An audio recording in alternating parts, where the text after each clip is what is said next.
Hogwarts Legacy foi um lançamento e tanto, indo para além da bolha de nós gamers e, na verdade, até indo para além da bolha dos Potter maníacos. Além da crítica positiva ao game dos bruxinhos, porque, enfim, ele deu a chance de a gente se sentir em Hogwarts e viver uma aventura como estudante numa escola de magia, ele também deu o que falar, especialmente entre os gamers de PC. No desafio que é rodar o game e, de certa forma, o quanto a performance do jogo é meio errática. Nesse vídeo nós vamos passar as nossas impressões sobre como o game chegou aos PCs, qualidades e defeitos gráficos e talvez até apontar que o preset Rei, na verdade, ele está nu.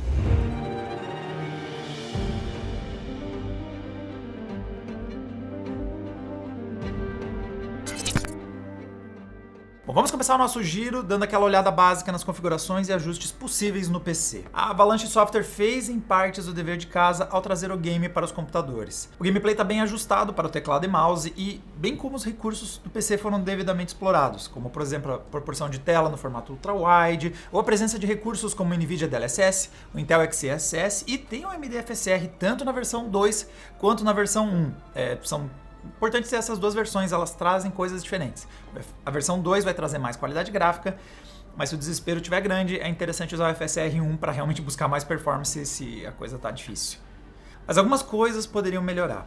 A primeira são os modos de tela, com apenas opções do modo janela disponíveis. Isso é um saco, porque ele traz um inconveniente. Se você quer usar uma resolução no game, ela tem que ser necessariamente a mesma usada no sistema operacional. Então, se você quer trocar de resolução, basicamente você tem que ir lá no Windows e trocar a resolução do Windows inteiro. Por mais que você queira usar o seu Windows numa resolução e o game em outra, eles estão vinculados por ter somente o modo janela sem bordas. Configurações gráficas trazem algumas descrições bem úteis sobre o que elas mudam na estética do jogo, e especialmente indicam os componentes que vão ser mais demandados. Mas elas poderiam ir um pouquinho mais a fundo, descrevendo esse grau de impacto nesses componentes e também mostrar a diferença. Ao menos deixar ver o que, pelo menos ali atrás, o game mudando à medida que você faz esses ajustes, para você entender o que você está mudando na qualidade gráfica do seu game. Agora vamos para progressão de qualidade gráfica, e o que foi feito nesse jogo é para mim um dos grandes mistérios recentes dessa indústria, porque comparar a qualidade gráfica do jogo no Ultra, passando pelo médio, ou mesmo indo até lá ao mínimo, é um jogo de 7 erros, e parece que a editora esqueceu de pôr os erros em uma das telas. Sinceramente, eu tenho muitas dificuldades de ver diferenças relevantes na qualidade gráfica. A exceção são alguns detalhes, como por exemplo, a modelagem em algumas partes do cenário, então especialmente a vegetação, você vê que ela reduz a qualidade gráfica, e a iluminação deixa de ser suave, ela passa a ser um pouquinho mais demarcada, a ter contrastes mais perceptíveis nas qualidades mais baixas, algo que não apenas é muito sutil, como corre o risco de ter gente que gosta mais do efeito no preset do baixo, ao invés da sutileza da iluminação do Ultra. O que dá mais claramente para ver é que a performance vai embora. Do Ultra para o mínimo, dá para ver o desempenho do seu sistema derretendo, e do jeito que tá assim, fica difícil recomendar a configuração em qualidades gráficas elevadas. A gente já não costuma recomendar o Ultra na maior parte dos games, mas em Hogwarts Legacy ele parece um puro placebo. Agora é hora de a gente comentar um pouco do Ray Tracing no game. A Avalanche Software mandou bem nas configurações dessa tecnologia, então você tem muita granularidade. Você consegue escolher em quais situações o Ray Tracing vai ser usado, você pode usar para sombras, você pode usar para oclusão de ambiente, você pode usar para reflexos, até quantos raios vão ser traçados para cada um desses recursos. E acabou meus elogios aqui. Então, algo de errado não está certo no Ray Tracing desse game. Ele apresenta uma definição bastante ruim, mesmo que você coloque na qualidade Ultra, especialmente com efeito de granulado, que chega a ser bem distrativo. Isso mesmo nas configurações Ultra dos reflexos. Reflexos e luzes têm uma cintilação meio constante e o resultado varia de algo bom em alguns momentos, especialmente com alguns reflexos um pouco mais distantes, para resultados bastante ruins e objetos mais próximos ou até mesmo do protagonista que fica sofrendo os efeitos negativos dessa cintilação. É fácil entender o que está acontecendo aqui quando nós sabemos como o Ray Tracing é feito nos hardwares atuais. Então cada traço de raio forma um ponto, e como podemos usar de referência o benchmark do V-Ray, você consegue ver isso acontecendo. Com o tempo a imagem vai ficando mais completa na medida que temos mais traços feitos. O problema é que o gamer tem pressa, e ele quer os quadros feitos o mais rápido possível, porque ele quer o máximo de frames por segundo. Então o RT atual calcula alguns frames e, com a informação que ele conseguiu juntar, usa um filtro anti-ruído para compensar as lacunas que ainda estão faltando. Aqui a gente consegue ver isso num cenário mais extremo, em um jogo sendo feito exclusivamente em Ray Tracing. Normalmente você só tem partes da cena feita em Ray Tracing, aqui vocês estão vendo na tela inteira para entender isso de forma mais clara. E parece ser exatamente aí que a coisa não está funcionando no Hogwarts Legacy. Essa etapa do anti-ruído parece estar falhando e o resultado final é uma apresentação bem inferior ao que a gente vê em outros games, como por exemplo Control, Spider-Man ou Returnal, onde os reflexos têm realmente uma definição muito melhor do que essa que a gente está vendo no Hogwarts Legacy. Considerando o quanto que a gente perde em performance e o quanto a gente ganha na qualidade dos reflexos e efeitos de luz, que estão mal acabados, eu acho que o ideal é passar reto e no estágio atual simplesmente ignorar o Ray Tracing. Eu abriria uma exceção e ela é a oclusão de ambiente, ou seja, é o uso dos traços de raio para calcular os momentos em que um objeto está bloqueando a luz do outro e está escurecendo ele. Aqui eu acho que o Ray Tracing entrega um resultado bem mais consistente, melhora as cenas, dá volume para elas e ao mesmo tempo não está entregando um resultado com defeitos gráficos perceptíveis, nem impactando em excesso a performance. Então, sinceramente, acho que você pode ligar somente a oclusão de ambiente e passar reto dos outros recursos por enquanto. Já que estamos no momento de reclamar, então deixa eu já embutir aí mais duas coisas que estão me irritando no game. A primeira é justamente a oclusão de ambiente. Ela fica constantemente falhando nas bordas próximas do personagem e NPCs, e quando eles se mexem, isso cria um efeito aura bem ruim. As sombras ficam falhando, algo extremamente negativo, especialmente quando você se desloca pelo cenário. Você vê as sombras surgindo e desaparecendo de uma forma bastante irrealista e bem pouco imersiva. O outro é como o jogo gerencia mudanças de ambientes internos e externos. Ela faz uma transição bem tardia, então a neblina no exterior ela só aparece depois que você realmente pisa para fora da sala. Então você consegue ficar de dentro da sala olhando lá para fora e parece que não tem neblina. É você pôr o pé para fora. É tipo naquele dia que você tá de saco cheio porque parece que tava fazendo um sol, foi só você sair de casa, choveu. O jogo do Hogwarts Legacy ele tem essa vibe. Você põe o pé para fora, o dia tava maravilhoso e já era o sol. E engraçado que o mesmo efeito acontece no reverso. Então, se você tá do lado de fora e vai entrar no interior do castelo, você consegue ver a neblina que tá na parte externa, cobrindo todo o ambiente interno.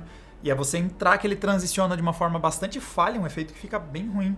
Do nada desaparece a neblina e troca a iluminação da cena de forma um pouco tardia, um efeito que realmente ficou bem ruim. Bom, e como esse jogo está rodando em vários hardwares? Nós tivemos que improvisar um pouquinho, já que a ferramenta de testes do jogo não exibe nada. Ela só diz o resultado e muda as configurações gráficas. A gente não tem nenhum valor para registrar qual foi a pontuação ou como esse teste acontece. A gente nem vê ele acontecendo. Então, para a gente conseguir fazer um teste, principalmente ter algo visual também, nós fizemos na nossa live, criamos um caminho de testes. Vocês podem ver na nossa live vários hardwares sendo testados nesse caminho. Ele é muito interessante, especialmente para testar placas de vídeo, porque esse trecho externo é extremamente pesado na performance do chip gráfico. Começando então nossos resultados, nós temos aqui como ele desempenhou em 4K, e a gente vai praticamente ignorar isso aqui, porque ninguém devia estar jogando em 4K nativo no Ultra. Nós só temos duas placas, a 4080 e a 4090, que conseguem rodar esse game. Vocês deviam habilitar o FSR, o DLSS, o Intel Xe no modo qualidade, qualquer coisa para rodar realmente em 4K isso aqui. Possivelmente as Radeon da série 7000, a 7900 XT e 7900 XTX também conseguiriam rodar esse teste, mas infelizmente a gente não tem mais elas por aqui. Quem acompanha a Adrena sabe que a AMD Brasil pediu de volta as unidades de teste, a gente não tem uma disponível, então infelizmente por não ter uma unidade de testes eles vão ficando de fora de futuros artigos. Agora indo para algo mais realista, vamos olhar para o Quad HD. Aqui sim é o momento em que faz sentido para quem quer jogar em 4K, porque você vai habilitar o jogo no Ultra em DLSS ou FSR no modo qualidade, vai renderizar a partir do Quad HD. Então aqui nós temos já performance em hardwares mais realistas. A 3070 Ti e, por parte da AMD, a RX 6800 XT conseguem rodar esse game no Ultra em Quad HD com uma taxa média de quadros superior a 60 frames. Lembrando que o nosso teste se passa num lugar extremamente pesado. Descendo aqui para a parte de baixo da tabela, a gente vê que a 6700 XT e a 3060 Ti, ambas rodam numa performance próxima dos 50 frames. Então, se a gente estivesse com o preset do alto ao invés do Ultra, provavelmente essas placas também atenderiam muito bem o gameplay em Quad HD. Agora descendo para uma resolução que importa mais, que é o Full HD, que a maior parte da galera joga.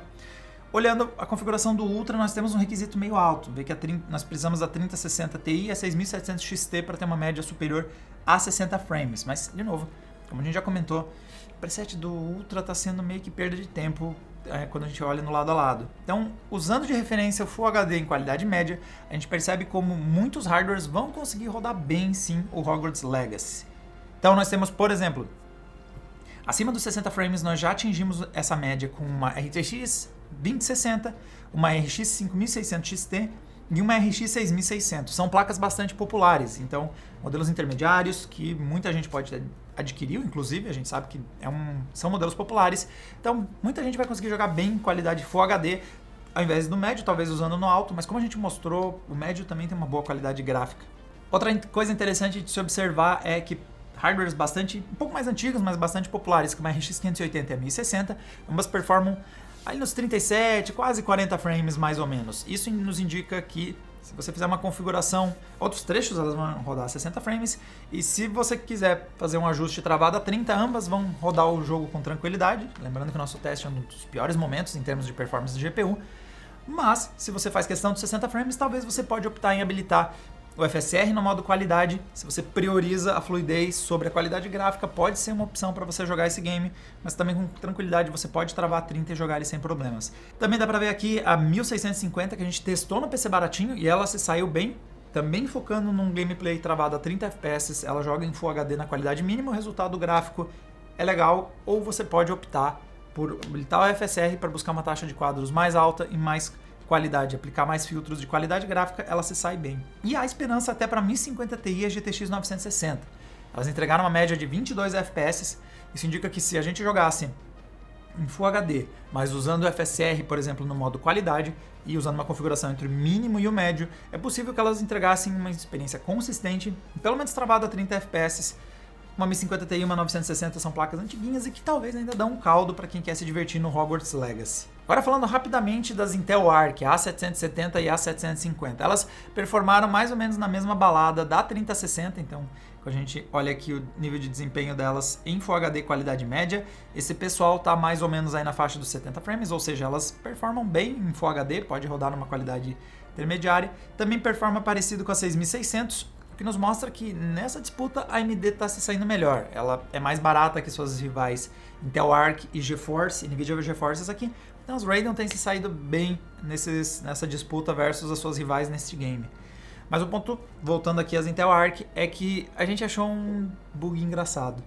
Quando você roda o game usando a tecnologia do Intel XeSS, que é o equivalente ao DLSS, o jogo fica totalmente cheio de borrados de movimento. Parece como se todo mundo fosse, sei lá, fosse o Flash e fica deixando um rastro para trás à medida do que se move, ou sei lá, o Harry Potter fumou a pedra filosofal, sei lá. O esquema fica louco com o Intel XeSS. E esse defeito é um velho conhecido nosso, ele afeta principalmente filtros temporais, e ele era perceptível tanto no DLSS, algo que a gente viu fortemente no lançamento do Marvel's Spider-Man, quando ele chegou no PC, e o FSR também tinha alguns bugs desses, por exemplo, em Deathloop a gente percebia esse rastro dos personagens em alguns momentos. Parece que agora é a vez da Intel passar por esse problema, e como a gente já viu com as tecnologias da AMD e da NVIDIA, é possível corrigir esse defeito, mas até lá, até isso acontecer, talvez seja melhor ligar o AMD FSR ao invés aí do Intel XeSS. Até porque a tecnologia da AMD é compatível com essas placas da Intel. Bom, essas são as nossas impressões com Hogwarts Legacy. Eu acho que o jogo tem pontos altos e baixos no PC. A performance inconstante é sem dúvida o seu maior problema. Não só com trechos muito pesados, em que você vê rapidamente a taxa de quadros caindo, mas também áreas em que os FPS simplesmente caem sem um gargalo evidente no seu hardware. Nenhuma das peças está 100% de uso e ainda assim a performance dá uma desabada em alguns pontos. Outro ponto negativo é a falta de uma diferenciação nos gráficos, especialmente do médio, alto e ultra. A verdade é que até no mínimo o jogo está surpreendentemente próximo dos melhores ajustes gráficos.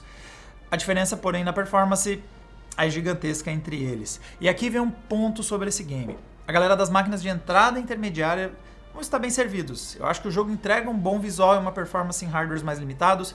Muita gente vai conseguir aproveitar sem problemas ele em uma configuração qualidade média e resolução Full HD. Ele atende mal, na verdade, os entusiastas. O pessoal com hardware potente vai ficar estranhando essa situação em que você aumenta os ajustes gráficos, as taxas de quadro desabam, mas você não está recebendo nenhum incremento na qualidade gráfica. Eu não diria que esse jogo é feio, mas ao mesmo tempo ele não tem nada de excepcional, mesmo nas suas qualidades gráficas mais elevadas. O Ray Trace é ainda pior, porque como a gente viu, ele destrói a taxa de quadros e em contrapartida a gente está recebendo um traçamento de raios que parece a qualidade da tecnologia quando ela foi introduzida anos atrás, quando nós tivemos o lançamento da série RTX 20, e a gente viu games como Battlefield, os primeiros lançamentos, tendo esses problemas de excesso de falta de denoise, uma falta de nitidez nos reflexos. Parece que a gente está voltando para o início da introdução dessa tecnologia. Está faltando um polimento, um acabamento final para chegar a um nível de qualidade que a gente já vê games como Marvel's Spider-Man, Control, Returnal. A gente já vê o Ray Tracing sendo entregue com melhor qualidade, especialmente nos reflexos, comparado ao que a gente está tendo aqui em Hogwarts Legacy. Eu espero que, considerando esse sucesso estrondoso do game, especialmente no PC, a Avalanche Software dê uma contrapartida para essa comunidade, dê uma otimizada melhor no game, especialmente nos trechos em que os quadros caem inexplicavelmente, e caprichando especialmente nas possibilidades e variações das qualidades gráficas, especialmente para essa galera que tem hardware entusiasta. E apesar de várias críticas que eu teci ao longo desse vídeo, o sucesso do game tem base, porque o jogo é bom.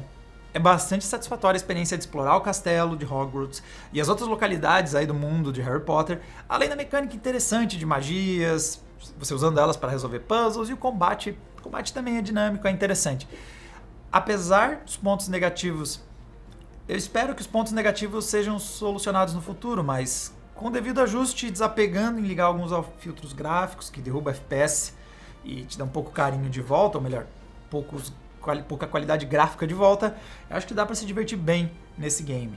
Galera, para mais detalhes a gente tem a nossa análise completa do game. Todos esses gráficos de desempenho que eu listei, vocês conseguem ver eles no post que está no link na descrição desse vídeo. E a gente se vê numa próxima, galera. Bom carnaval. Tchau, tchau.